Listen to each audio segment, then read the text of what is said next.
Now, let us see what are the advantages and disadvantages of expressing caste in politics. अभी हम देखने वाले हैं पॉलिटिक्स में कास्ट का इन्फ्लुएंस अच्छा है या बुरा है. Now, we can say that expression of caste differences in politics gives many disadvantaged communities the space to demand their share of power.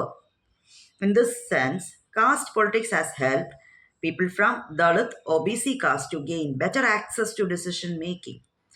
And तो पहला एडवांटेज है. कोई एडवांटेज है क्या का पॉलिटिक्स में कास्ट आया है, इसका कोई एडवांटेज है? हाँ है. क्या एडवांटेज है? जो बैकवर्ड कम्युनिटी के लोग हैं, जो दलित है, ओबीसी है एंड अदर डिसएडवांटेज्ड कम्युनिटीज है, वो लोग अभी पावर में आ रहे हैं. मान लो उनका एक पॉलिटिकल पार्टी है एंड कोई एक बड़ा सा पॉलिटिकल पार्टी कोलिशन गवर्नमेंट बना रहे हैं.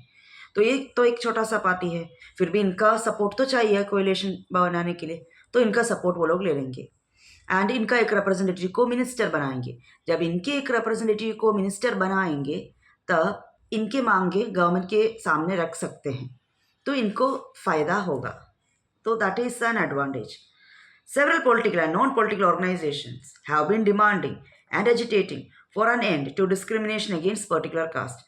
तो ऐसा मिलने से क्या हो सकता है कि ये सारे पॉलिटिकल पार्टीज़ है या पॉलिटिकल ऑर्गेनाइजेशन है जो अभी कास्ट पॉलिटिक्स में आया है या कास्ट का इन्फ्लुएंस पॉलिटिक्स में है, इसीलिए ये लोग डिमांड कर सकते हैं डिस्क्रिमिनेशन को ख़त्म करना है, हमें मोर डिग्निटी चाहिए, हमें लैंड चाहिए, लैंड डिस्ट्रीब्यूशन करो, हमारे पास लैंड नहीं है, we are landless because we belong to lower caste, और अपर कास्ट के पास इतने सारे लैंड है, हमारे पास कुछ भी नहीं है, तो हमें लैंड दे दो, हाउस दे दो, रिसोर्सेज दे दो, अपॉर्चुनिटी दे दो, रिजर्वेशन वगैरह डिमांड कर सकते हैं, डिस्क्रिमिनेशन ख़त्म कर सकते हैं, रिजर्वेशन की मांग कर सकते हैं, फिनेंशियल एड के लिए डिमांड कर सकते हैं. When politics is coming in caste या पॉलिटिक्स और कास्ट की इंटर रिलेशनशिप से ये फ़ायदा होता है कि लोअर कास्ट के लोगों की स्टेटस इंप्रूव होगा. नाउ इसका डिसएडवांटेज क्या है? Politics based on caste identity alone is not very healthy in a democracy. अगर हम पूरा कास्ट के ऊपर फोकस करें, बहुत सारे पॉलिटिकल पार्टीज कास्ट के ऊपर आएंगे, तो पूरा जो पॉलिटिक्स होगा वो कास्ट के ऊपर ही फोकस होगा. It will be revolving around caste only. It can divert attention from other pressing issues like poverty, development and corruption. In some cases caste division leads to tension, conflict and even violence. तो हमारे यहाँ पे गरीबी है, बेरोज़गारी है, फिर corruption है, तो इन सब से ध्यान हटेगा लोगों का और इवन गवर्नमेंट का भी ध्यान हटेगा. सब लोग क्या करेंगे?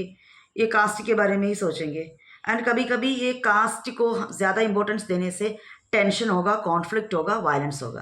तो यहाँ पे ये एडवांटेज में एक ही पॉइंट है, दैट इज़ जो लोअर कास्ट के लोग हैं उनको ज़्यादा स्टेटस मिलेगा, अच्छा स्टेटस मिलेगा, डिस्क्रिमिनेशन खत्म होगा. तो इसको you people have to divide it into 3 or 4 points and have to write down the answer. That whole paragraph you have to write. Similarly for disadvantages too, you have to divide the paragraph into 3. Like, it is not healthy in a democracy, it can divert the attention from the pressing issues, it can lead to tensions, conflict and violence.